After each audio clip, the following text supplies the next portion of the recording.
Israel हादोर दिनै बुहुमनि फिसा हादोर नाथाय ओरैबायदि गोहोगोरा इहुदिफोर थानाय इजराइल हादोरनि सोमोनांथाव बाथ्राफोरखौ बर' रावजों मिथिनो हागोन लोगोफोर। जाय हादोरखौ बुहुमनि जायखिजाया हादोरफ्रानो आवलायनायनि सिगां 100 बार सानबाबो आगोर मोननाय नङा। बै जिसुनि जोनोम हादोर होनना मिथिजानाय इजराइल हादरनि बागै फै मिथिनो। बे फिसा इजराइल हादरा दिनै बुहुमाव मानो गोहोगोरा सोमोनांथाव हादोर होनना मिथिजायो। बरायबाय लोगोफोर नोंथांमोनखौ बे गोदान इन्टारेस्टिं भिडिअ'आव। आरो जायफोर आंनि हारिमु इउटुब चेनेलखौ दासिमबो साबस्क्राइब खालामाखै अन्नानै साबस्क्राइब खालाम, लोगोसे भिडिअ'खौ लाइक हो। उननि समाव जाहाथे आं बेबायदिनो गोदान गोदान भिडिअ' लाबोयोब्ला नोंथांमोना सिगां नायनो हानाय बायदि। दानिया फैदो लोगोफोर, समखौ आद्रि खालामाजासे बुहुमनि सोमोनांथाव आरो गोहोगोरा इजराइल हादोरनि सिङाव हाबलांदोनि। इजराइल हादोरा फिसा हादोरबाबो शक्तिशालियाव बुहुमनि मादावनो सिगां सारियाव। इजराइल हादोरनि सोरगिदिं 70 हादोरा बेंनानै दङ। बिनि गेजेराव इजराइल हादोरा दङ। सोरगिदिं 70 हादोरा जेब्लाबो इजराइल हादोरखौ जायखिजाया समावनो धंस खालामनो खाबु नागिरबाय थायो, नाथाय बियो सम्भब नङा। इजराइल हादोरनि गोहोखौ नुनानै गोबां हादोरफ्रानो थोर थोर गिहाबो। आरब हादरफोरखौ हरसेनि गेजेरावनो सिलिंखार खालामनायनि जारिमिना दिनैबो बुहुमखौनो संखिखांहोयो। बे हादरनि हा खालिया ओरैबायदि फिसादि आसामा बिनि फानथामनिबो बारा जागोन। बे हादरनि इहुदि सुबुंफोरा इजराइल हादरनि ओरैबायदि अनफावरि आरो हादर सिबियारि। गावनि हादरखौ ओरैबायदि मोजां मोनो, बे मोजां मोननायखौ बुहुमनि हादरफ्रानो गोमोहाबनो गोनां जायो।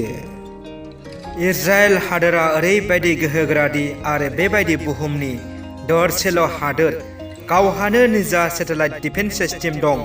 जायखि हादोरानो निउक्लियार बम, मिसाइल बम हरामानो अख्रां बिखा गोजौआवनो फोजोबस्रांनो हानाय। इजराइलनि मसादखौ बुहुमनि हादोरफ्रानो संखिखाङो, जेराव जायखि सुथुरा इजराइलखौ गाग्लोबा मानो बिनि जिउआ सोरगोआव। बुहुमनि जेखि खनायाव थाया मानो बियो गनाय नङा। इजराइलाव खालि 90 लाखल' सुबुंफोर थानाय हादोर। बुहुमनि जेखि हादोराव इहुदि थाया मानो बिसोरो इजराइलनि नोगोरारि मोनथाय मोनो। इजराइलानो बुहुमनि गড় सुबुं सानखो हिसाबै बांसिन बुहुम फरायसालि थानाय हादोर। बे हादोरा टेक्न'लजियाव ओरैबायदि दावगानाय। बुहुमनि सिगांसिन भइसमेलखौ इजराइलानो आबिष्कार खालामदोंमोन। बुहुमनि मुंदांखा मटर'ला कम्पानि एन्टिभाइरास टेक्न'लजियाबो इजराइल हादोरनि। आरबनि मोनद' हादोराबो लोगो नांनानै इजराइल हादोरखौ फेजेननो हायाखैमोन। इजराइल हादोरखौ सोरबा गाग्लोबोबा बेखौ इजराइला निमाहा होआ।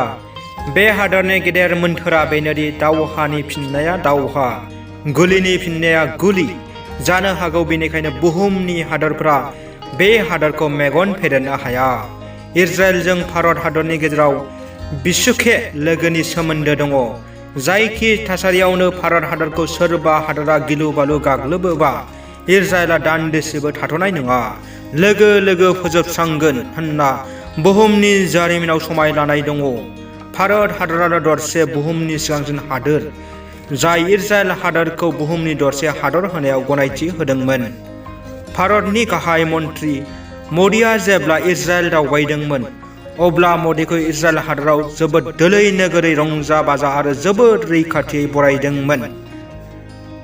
मदिखौ गंसे बिल्डिं न'आव दोनदोंमोन, जाय न'खौ मिसाइल बमआबो धंस खालामनो हायामोन। बैबायदि इजराइल हादोरा जोंनि भारतजों जुगे जुगे सैथो लोगो होनना फोरमान, अराय सान बायदि सैथो लोगोफोर। दिनै नोंथांमोना इजराइल हादोरनि माखासे मिथियै बाथ्रा मिथिना माबायदि मोनखो कमेन्ट खालाम लोगोफोर, आरो अन्नानै भिडिअखौ गावनि लोगोफोरनो शेयार खालाम। भिडिअआ बेनोसै लोगोफोर, उननि भिडिअआव लोगो मोनफिनगोन। टेक केयार, मे गड ब्लेस इउ, बाय।